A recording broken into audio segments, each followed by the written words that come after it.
It's an honor to appear before you today to discuss free speech and government censorship. We are at a crossroads, in my view, on free speech. The decisions we make today will resonate for generations.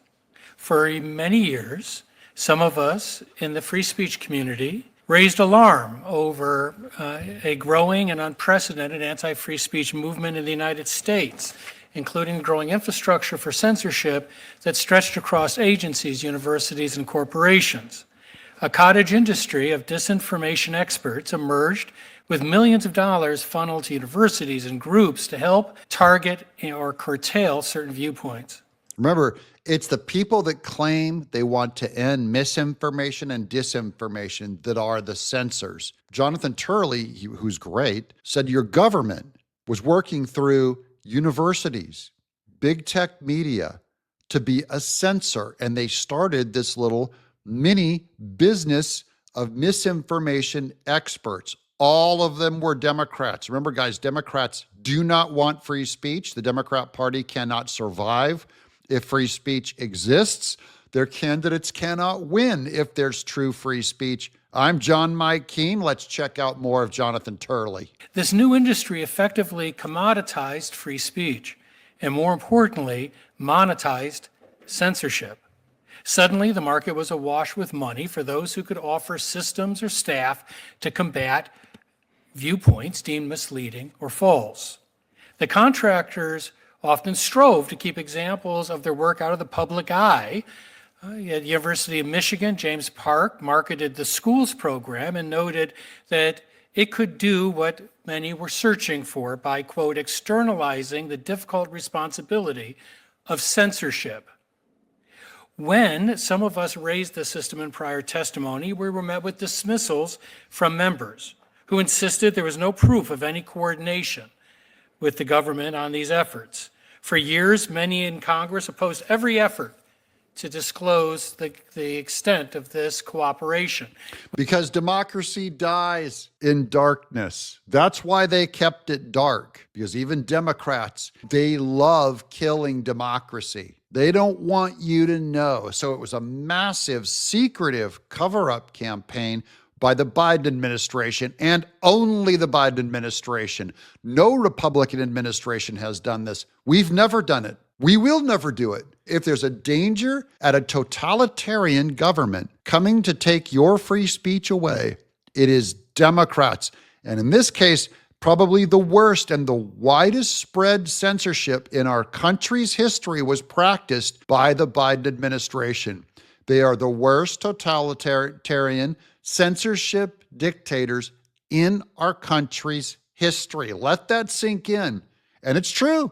It's not an exaggeration, because social media computers allow the government to censor far more people than ever before, with far more tools, far more subtly manipulative tools. And that's what they were doing. With the release of the Twitter files and then the Facebook files, that narrative collapsed. Emails showed that government officials directly targeting individuals or groups for censorship and other forms of speech curtailment. We know a great deal now about that system. We also know that the Biden administration made censorship part of its official mission. If you look at CISA's statement alone, CISA's director, Jen Easterly, declared, quote, the most critical infrastructure is our cognitive infrastructure. So suddenly the cognitive infrastructure became the mission of CISA, and they announced that they would focus on misinformation, disinformation, and malinformation.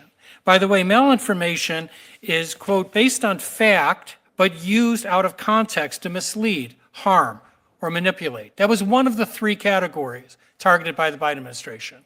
Facts that the government believes is being used in a misleading way. Consider the implications of that and how many governments in history have sought to silence people because they misused facts. And so it's crushingly predictable to see this expansion of the censorship system and the slippery slope that they found themselves on. It was a slippery slope that Meta recently got off. Meta decided to follow X and to restore free speech protections. That's Mark Zuckerberg's Facebook. I want you guys to know that Facebook has done a lot of work to end their terrible censorship. So I know that a lot of us use Facebook.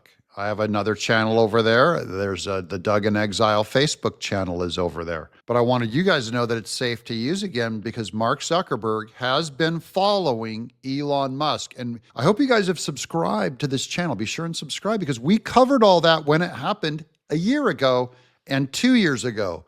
Everything Zuckerberg has done, we followed. Every step of the Biden administration censoring you, we reported. So you know before everybody else. We covered all this in detail because this is why Biden won in 2020 was because of censorship. And this is why Trump won in 2024 because Elon Musk bought X and Zuckerberg ended his censorship campaign. Free speech happened and Trump won. That's what happened, guys. Many of us were critics of Meta, but they have made substantial moves to restore free speech. In the meantime, some of these organizations cited earlier have cited that even true stories must be targeted. Stanford's project said, after all, true stories fuel hesitancy when it came to COVID.